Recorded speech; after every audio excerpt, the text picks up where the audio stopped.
everyone, welcome. My name's MJ Pestridge. Welcome to another P3D video, and today we're talking about P3D version 6. It's been announced for anybody who was at the expo, who was able to watch it either online or in person.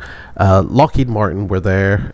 Chris Mattel, the prepared 3D product owner, was there for question and answers and gave a brief description, and we're going to go through the whole session. I don't think it's available yet on YouTube, or if it is available I do not know yet, but you'll be able to see it here at least, and I'll basically go through exactly what they said. So it started off with him introducing himself and giving a sort of a brief introduction as to, you know, where P3D has come from. You know, the old Microsoft purchase back in, I think it was like 2008, and the reason why as well, which to be honest I don't think anybody really knew, but the reason why they allowed consumers like the FLIGHTSIM community to be able to purchase a license for academic, why they had the tiered pricing, and basically like went on to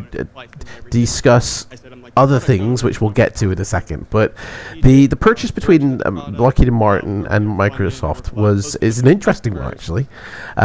So he went on to discuss how Lockheed Martin, you know, used to train their pilots like the same way they trained them back in the Second World War. They currently train them in the same sort of tactics, using the same manuals. It's exactly the same training. It has not changed, and they would utilize real planes when training scenarios. Now fast forward into like 2005, 2006, Lockheed Martin were looking to reduce the cost of training and the shortage of pilots that simply were not becoming instructors. They were going on to be like commercial airliner pilots or working within the military themselves. So they started to look at software solutions where they could, you know, work out a flight simulator training based scenario thing and then train them up that way. And they looked around at various people and they saw FSX, and they approached Microsoft and said, like, we'd like to purchase your core engine because it actually fits our needs for what we require. They are a military industry, Lockheed Martin, and they have a lot of restrictions with security and what is allowed to be in like the SDK or what is allowed to be within the API engine, and the FSX core engine was perfect for them. They could easily change things, they could make it suit themselves, and so they struck a conversation with Microsoft. Now Microsoft, being a business, you know, they were looking to step out of that industry anyway. They were looking to sort of walk away, even back in like 2008 when the purchase went through, or 2009 I think it was. They were looking to sort of step back a bit because like, I mean, I think they waited till 2013 to actually step back from FSX, but they basically said, yeah, you can purchase the license from us, but you're not allowed to distribute it to anyone as a entertainment license, as a game. You know, it would be for your own training purposes. And so Lockheed Martin did that. They in the EULA, they made sure that, you know, this was not for entertainment purposes. You know, it's not a game, this is a training simulator, and that's how they created. Now when Microsoft stepped away, Lockheed Martin kind of felt, and I think this really shows what kind of company they are, they felt that it was a responsibility to the community to keep prepared available to the community as a training flight sim, because if they hadn't, then FSX would have died a lot sooner, and there'd be no flight sim community except for that for X-Plane and whatever's left of FSX. Like, developers wouldn't have continued to support a platform that the owner isn't supporting and updating and fixing bugs. They're like, if they've walked away, the developers will walk away as well.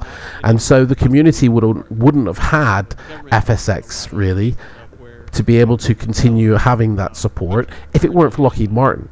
Because when Microsoft left, P3D came out, and like the community still had a flight sim that they could move across to and sort of stay with P3D, and you know, in case Microsoft ever came back, and obviously they tried a couple of times to come back, you know, with Flight, with FS World, and another one which I can't remember now, but they tried already and they failed. So when they did come back finally with Microsoft 2020, the community naturally did go back over. But I thought it was really admirable that they felt it was a responsibility to continue the encouragement of third-party devs working with them for the community to still enjoy this, you know, niche community, this niche hobby, when Microsoft had actually stepped away. And I'm sure, you know, they might do it again, you know, with the new one. They've already announced the 2024, so eventually that is confirmation, really, that 2020 will eventually drop off. But anyway, not really a part of this conversation. So yeah, they basically went on to talk about 5.4, what they did for 5.4, what enhancements were put in, and why. They also went to talk on as to their other customers, you know, because obviously Lockheed Martin are a defense contractor. They have contracts with a lot of different communities, and the FLIGHTSIM community is just one small portion with many users, but we don't spend nearly half as much money with Lockheed Martin as their other customers do, who are military based or training based, who need to utilize a flight sim like P3D. And as you can see, the simulators there, that is, I think, the Air Force's version of how they utilize the P3D software. They have actual full, you know, flight deck setups, and you know, because of what P3D allows, they are allowed to utilize the sim, and it was really interesting listening to the reasons why, you know, they are both catering for their military contracts and the community of flight sim. You know, it was really interesting listening, and for me, it just showed the validity of the company itself. Like, they've never dumped P3D. They're never going to dump P3D. You know, P3D will outlive, you know, most every flight simulator, because American pilots always need to be trained. You know, there is always going to be a call for training pilots. Then after that, you know, they then went on to discuss or announce at least that there is a future for P3D, and this finally is the confirmation everybody has been waiting for. Everybody's been wondering, is there a version 6? Is it coming off? And you know, Lockheed Martin delivered. They actually stated that P3Dv6 will be available in July. So not only have they confirmed it for the first time as well, they don't usually do these. This is like the second time they've publicly announced stuff ahead of schedule, or sorry, the first time they've announced things ahead of schedule. This is the second time they've been at one of these expos. So this is new territory, guys, you know, but they announced version 6. It's been in development, it's going to be released, it's coming soon, and it's coming in July. And they said, in every training scenario, we've got your 6. But for anybody who doesn't know, just let me tell you what P3D is, and then we're going to watch footage of version 6. So P3D prepared, it's a visual simulation platform that allows users to create training scenarios across aviation, maritime and ground domains. It has been used for a wide range of learning scenarios, including vehicle procedures training, cockpit familiarization, flight planning, air traffic controller training, and emergency response preparation in the commercial, academic, professional and military instruction environments. And here is version 6. They also say at Lockheed Martin, P3D supports everything from visualizing missile trajectories to simulating wildfire response efforts. Here's the trailer, guys.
Then, once they played the trailer, it was another Q&A round, and you know, there was probably about 10 to 15 questions asked.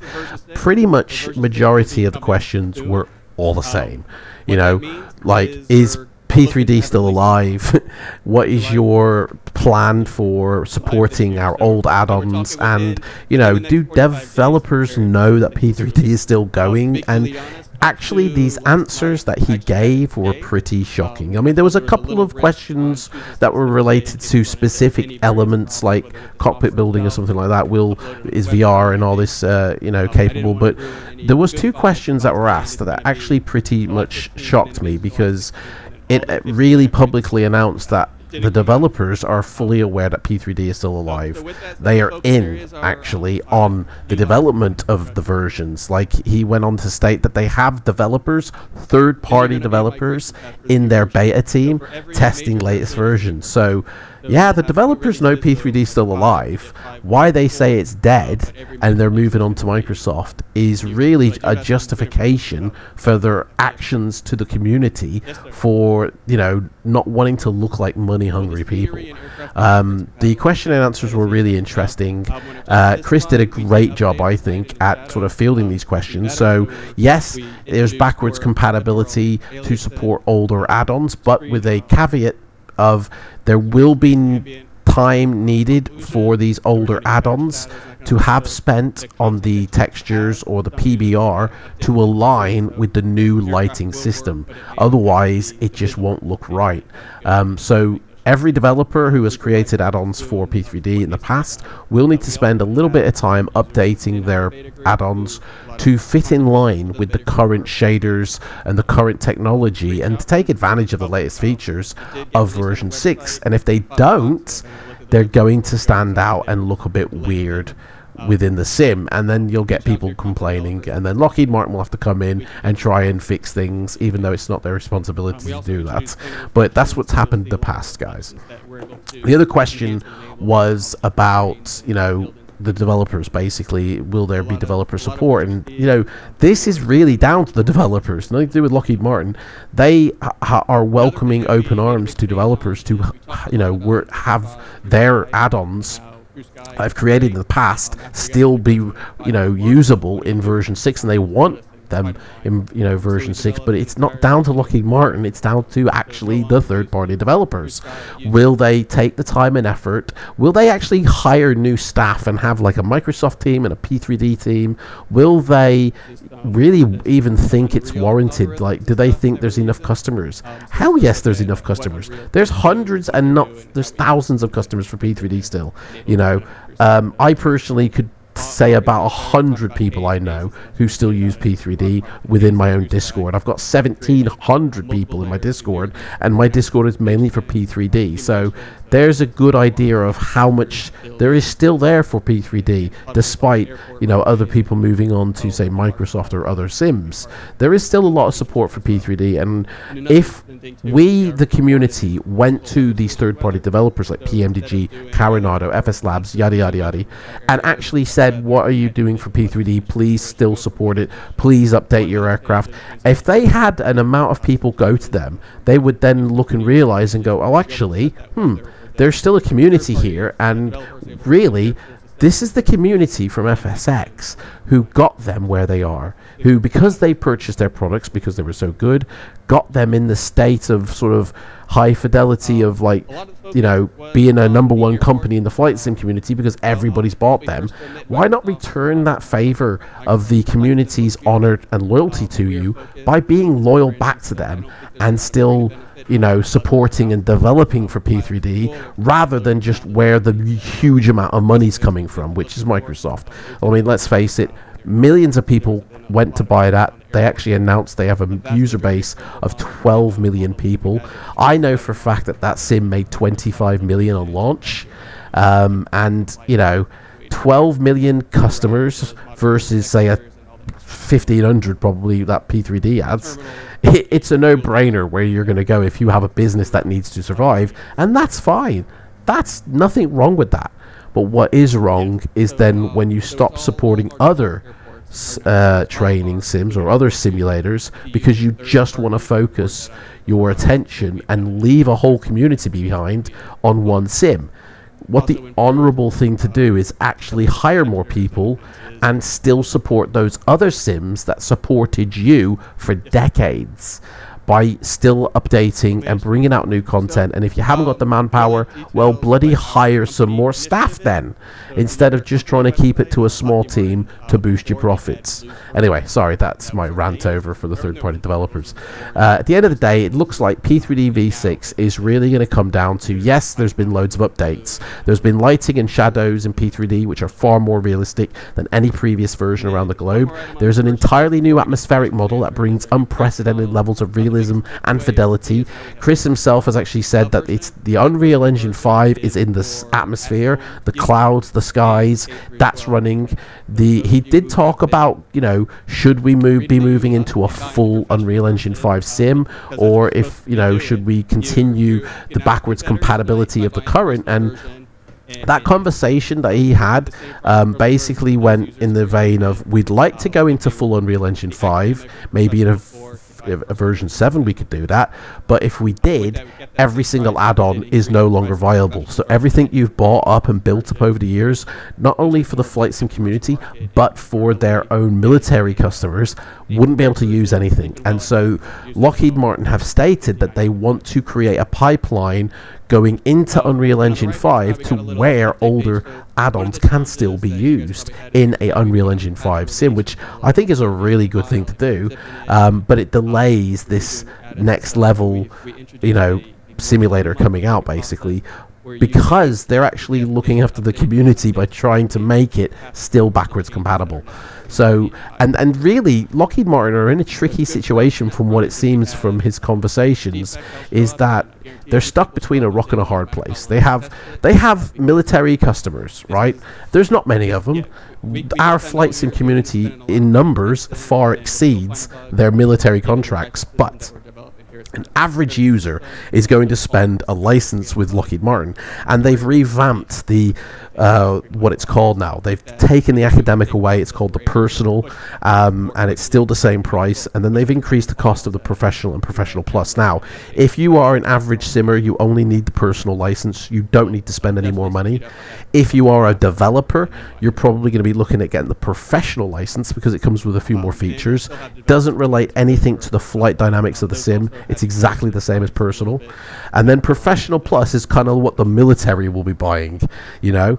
And there's not many customers for professional plus, but what they else buy is they buy the third-party add-ons that are recommended by Lockheed Martin, like Orbex, PMDG, FS Labs, and whatever. They also purchase, you know, hardware that Lockheed Martin put together. So he mentioned a $15 million dome. I don't know what that is, but, you know, actual hardware, cockpits as well. So one customer could end up spending $50 million with Lockheed Martin, and they might say, we want 30 of these put together, you know, which is like 50 million times 30, guys, is a lot of money, versus the flight sim community who's only spending 60 quid with them, or $60, sorry, and then that is it. We then buy the rest from the third-party devs, which doesn't have really much to do with Lockheed Martin. So you can see, like, the money that they get, our money we give them is a drop in the ocean. And in all honesty, if the community of flight sim kicked off and cried, Lockheed Martin wouldn't give a shit. They would not care, because their main attention and focus is for the military. They allow us this you know, usage of the sim, and I think we should be grateful for it, instead of moaning about how old it looks or whatever the trolls say. Because I mean, the trolls did come out when this was announced. I saw on Facebook Troll City, you know, and it's like, why are you whinging, guys? Go and enjoy your simulator instead of spending time putting negativity on, you know, Facebook. Just go spend that doing a flight in your own sim of choice, because if you don't like it, jog on.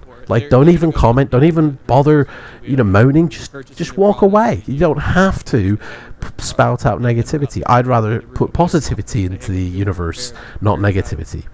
Anyway, sorry, I'm ranting.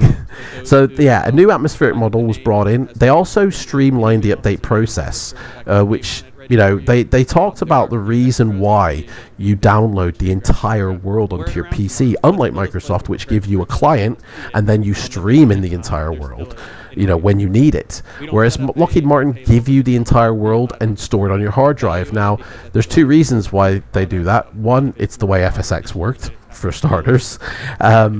Two, the whole download process for their military contracts is necessary, because once you download the sim, or once the sim is put onto, for the military, their PCs, they don't have access to the internet anymore. They're high security. They can't just go on Google and start downloading stuff. You know, they're locked out, and so they need everything within the sim. And so that's kind of a restraint for their military side, is they still have to provide that, even with how good, you know, the internet and bandwidth providers and, you know, and all this, how good it's gotten nowadays, where, you know, there's like 1 gig upload and download, you know, strengths, and, you know, the internet is really good now, I would say. Good download speeds, but not everybody has that. But that's why Microsoft do what they do, is because the internet has got to that level. But unfortunately for Lockheed Martin, it's not a possibility for them because of their military contracts. But also, I think, and the file size, sorry. The reason the file size, well, the reason the file size initially in early versions of P3D was due to the fact that textures and models weren't as big as they are now, and so they didn't look as good, obviously. But now they're actually putting attention into textures, into models, and so the download, they said, is going to be bigger. But once you've got it, there's no more downloading, but the update process has changed. So they said that the way the update process used to be is that if you needed to repair, say, the scenery, you would have to uninstall and then reinstall the entire scenery section, or content, or client, or whatever it happened to be, maybe a full sim installation, reinstallation. Now, when you launch the sim, it checks to see if there's been an update, because it might only be a couple of files that are needed to be changed, but it checks to see if there's been an update and says, do you wish to put this update in? You say yes or no, and that's it. It's done. It downloads the files, puts them in, and you're good to go. It's so easy. And the best thing is, you don't have to do it if you don't want to. You can say, no, I'm good for that update, actually. I don't want those files, thank you, and continue on your merry way. So they've had an increased focus on airports, higher detail lighting models, surfaces, and objects. And that's all been in response to the community's feedback of saying, you know, version 5, your models and textures look skanky compared to Microsoft. You know, so they have updated because of this. They have listened to the community, and they are now giving back to the community exactly what the community wants. Which I think just goes to show how good Lockheed Martin are with listening and feedback to the community, or to and from the community. It really does go to show that they care about the flight sim community. Even though it's not their bread and butter, they still listen, and they still will, you know, stuff like I've always said basically in the past, you know. But here we have it, guys. We have actual, not only proof of V6 and what looks like that could be the splash screen or the logo or something, but we have confirmation, and we've seen the visuals. Now, let's have a look at these visuals, shall we? Let's actually take a little closer look at these visuals and see what's what, because some of the pictures show quite a lot, and I would say we can actually dissect this down now. So, highly detailed airports, guys. The airport detail, from what they've said, is that all new runway signage textures have all been replaced. So there is, you know, a higher level of detail at the airports, not only in terms of buildings, but runway textures and the surrounding sort of textures as well. So that's good as well. Also, there's been an all-new custom atmospheric engine. I mean, these clouds look very True Sky. He said that they've done away with True Sky, and these clouds They actually look like True Sky, to be fair. But yeah, I mean, that Unreal Engine 5, I've seen Unreal Engine 5 clouds. They don't look like this. They look much better. So I'm actually expecting it to look better when it's released. I don't believe that these are a good representation, maybe. But there is a new atmospheric engine. So True Sky is gone, and Unreal Engine 5, they've utilized that. So that's good as well. We've got multi-domain training, which doesn't really apply to the personal license. Multiplayer, which has always been there, so it's still there. Scenario creation, sim director, that's always been there. Multi-domain training. So this is really for Professional Plus. This doesn't really do for the personal license. Same with the weapon system. That's for Professional Plus. So weapon systems for the various different environments, unless you're going to spend nearly $3,000, this doesn't make any bit of difference to us. But what does make a big difference is the new reactive environments. Look at these. We have puddles, we have proper rain, we have proper snow, we have really good stuff now, I think. Well, we hope anyway. I mean, it still has to come out, we don't know. But the enhanced lighting engine, that looks pretty good. These pictures do look good. Buildings look like generic, you know, stuff, but it does look a lot better than version 5. Like, yeah, I mean, it's still, yeah, the default buildings aren't as good maybe as Microsoft's default buildings when you compare other simulators, but actually this is better than the previous version, and that's all you can hope for, really. I mean, look at that. That's New York City, isn't it? That looks really good. You know, and it's going to have full PBR, no doubt. Everything's going to work like it should. I think, yeah, they've done a really good job, I think. So, anyway, guys, that's it for this discussion on P3Dv6. We've got final definitive confirmation. We've seen footage, and I will keep you up to date, guys, with all the latest and greatest news when I know it. Don't forget, I do a competition, or a giveaway rather, on my channel here every single month. I give €50 away of FLIGHTSIM vouchers for Sim Market. So all you have to do is to be in with a chance to win is be a subscriber to this channel and put a comment down in any one of my P3D videos, and at the end of every single month I go live with a vlog, I announce the winner, you collect your vouchers. Jobs are good. Guys, thank you so much for watching this, and I'll see you in the next V6 discussion. Bye bye.